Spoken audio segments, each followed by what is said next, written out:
This is the Rondo by Lichner, pages 8 and 9. I'm going to set my metronome for 100.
Okay, let's talk our way through the piece.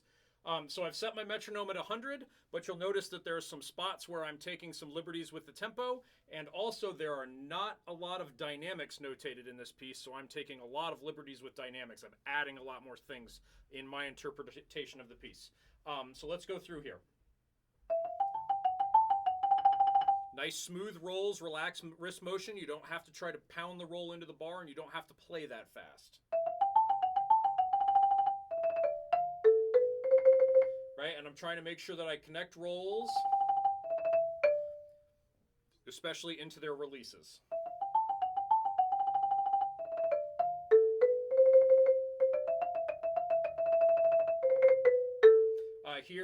Here on the second line, the B to A, I'm doing a double left. And notice that as much as I can on the accidentals, I'm going to the center of the bar instead of the toe, and so that I stay away from the node. I don't want that dead thuddy sound. I want the tone of the bar. So from the top again.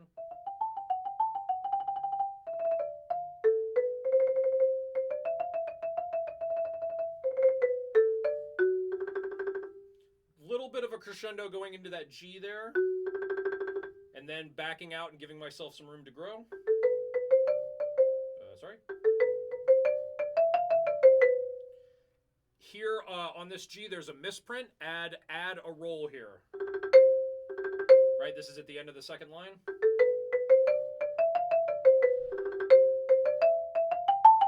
Right, so add a roll from that G to C there.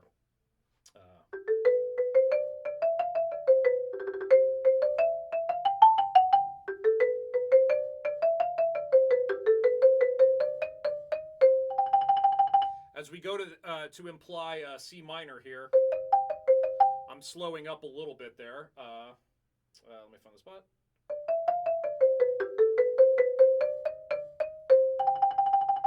Right, so I'm pulling the time, stretching the time just a little bit there, so I can emphasize that sort of that mode mixture chord. One more time that lick, and I'm doing all of this passage more or less right hand lead.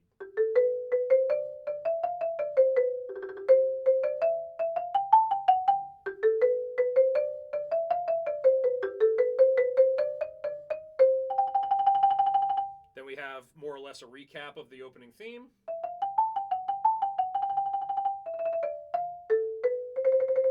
And then the cadence.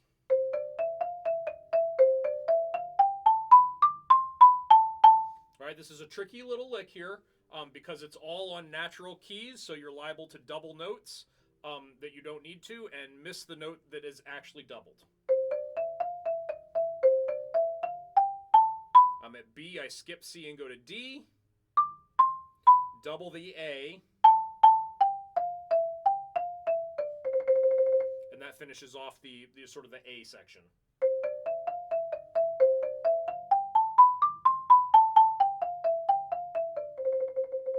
And notice here at the top of page 9, the first bar into the second bar, that's where the doubled A is, but those two A's belong to two different phrases. So I want to try to show that by accenting the second one just a little bit.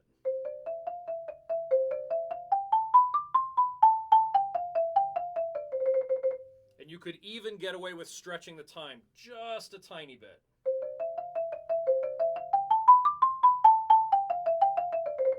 But I'm more or less choosing not to do that. I'm just playing straight through, and I'm just indicating the phrasing with my accent.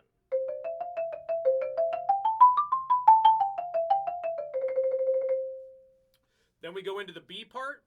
I'm slowing down very, very tiny bit, and I'm also getting quieter.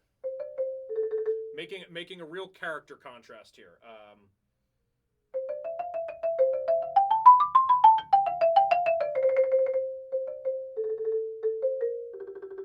Then this lick ascending, I'm starting with my left hand. And then that puts me in good position to play this flam here. The appoggiatura grace note from the G to the F.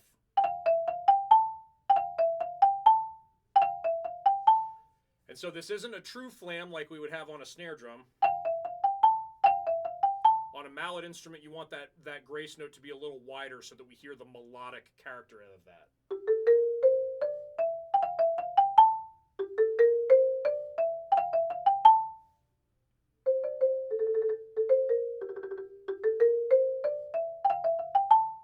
Then on this phrase, I'm more or less crescendoing to the C at the end.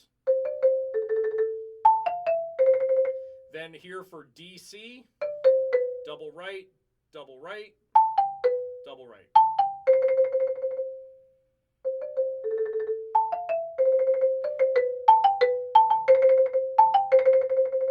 And then back down.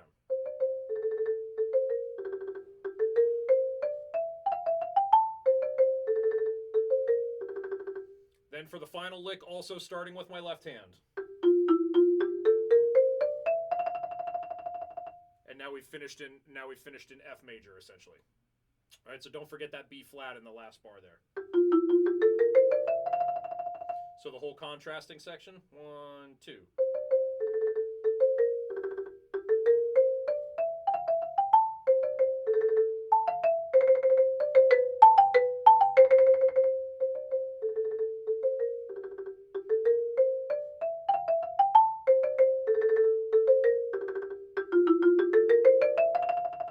And you can choose to retard there just a little bit as you're going up the scale if you'd like. That might be a nice little musical character there, because then you're going to get back into the first tempo here as we go to the recap.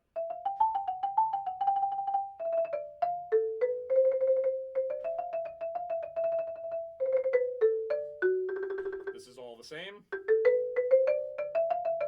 Here's that rolled G.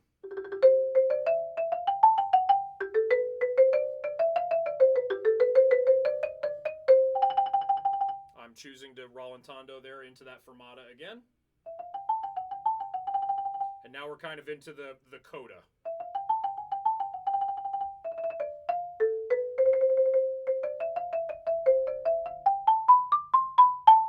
Now from here, this lick is not the same as it was at the top of the page.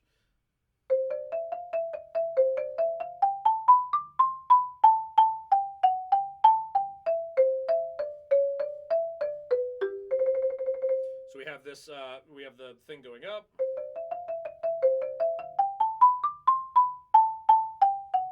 A7 chord. E7 chord. Which is essentially, they're functioning as dominants.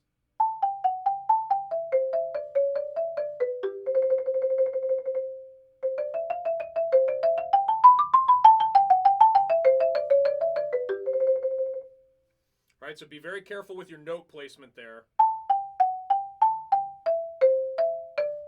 Right, so E, C, E, D.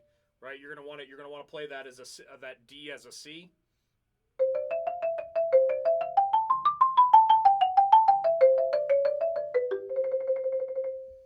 then we're at the actual coda. Then we recap the first couple licks.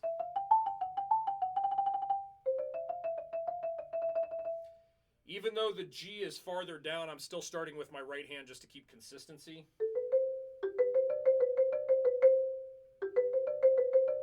You could do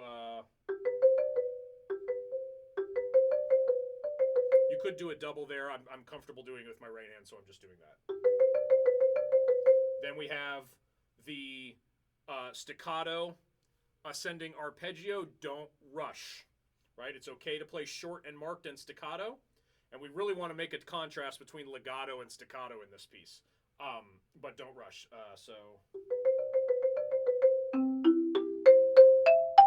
And I'm doing a little crescendo there. Then we have the iterated sixth at the end. Then for the chords, for the first two, I'm not striking the chord, but I'm starting with the bottom note. Nice and short, they're only quarter note length. Then for the final one, since we have the fermata, I'm striking and then rolling from the bottom note. And just as a matter of personal interpretation, I'm choosing to finish the roll on the bottom note instead of on the top, because the top note is the tonic and you're going to hear it anyway, so I want that bottom note to resonate. So